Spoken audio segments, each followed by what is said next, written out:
Et ce coup de pouce à présent pour aider les apprentis à préparer leur examen en Isère. Plusieurs maîtres restaurateurs pour leur faire réviser des épreuves de cuisine et de salle après une année de formation marquée par la crise sanitaire.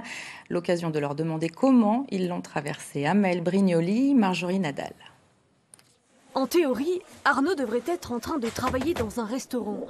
Sauf qu'en octobre, celui dans lequel il était apprenti a mis fin à sa période d'essai. En cause, le confinement.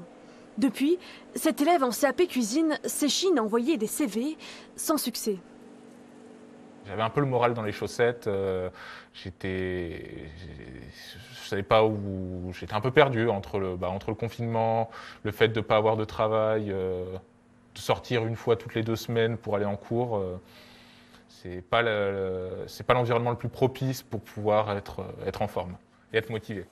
Pour les élèves de l'IMT de Grenoble, dont l'apprentissage a été maintenu, les choses ne sont pas forcément plus simples. Il y a eu quasiment 8 mois de fermeture, sans vente à emporter, sans terrasse, sans rien. Et là, ça met vraiment un coup au moral. On se demande si ça vaut le coup de passer l'examen, on se demande si notre diplôme il sera reconnu comme...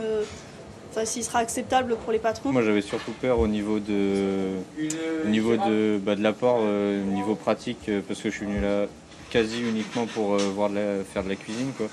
Et du coup, j'ai eu la moitié... sur 2 ans, j'ai eu 1 an de cuisine au lieu de 2. C'est pour combler en partie ce manque de pratique que plusieurs maîtres restaurateurs de l'Isère se relayent à l'IMT cette semaine. Comme ça va confire avec la marinade chaude sur le filet. Donc ils aident ces élèves qui entreront sur le marché de l'emploi en septembre à préparer leurs examens.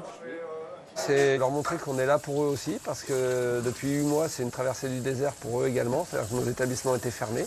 Donc nous, au-delà de toutes nos déconvenues économiques, sociales, etc., ils font partie de l'équipe et c'est notre devoir, nous, d'être présents aujourd'hui à quelques jours de l'examen. Un coup de main qui pourrait aboutir à des recrutements. Vendredi, des entretiens seront organisés à l'IMT avec des professionnels des cafés, hôtels et restaurants.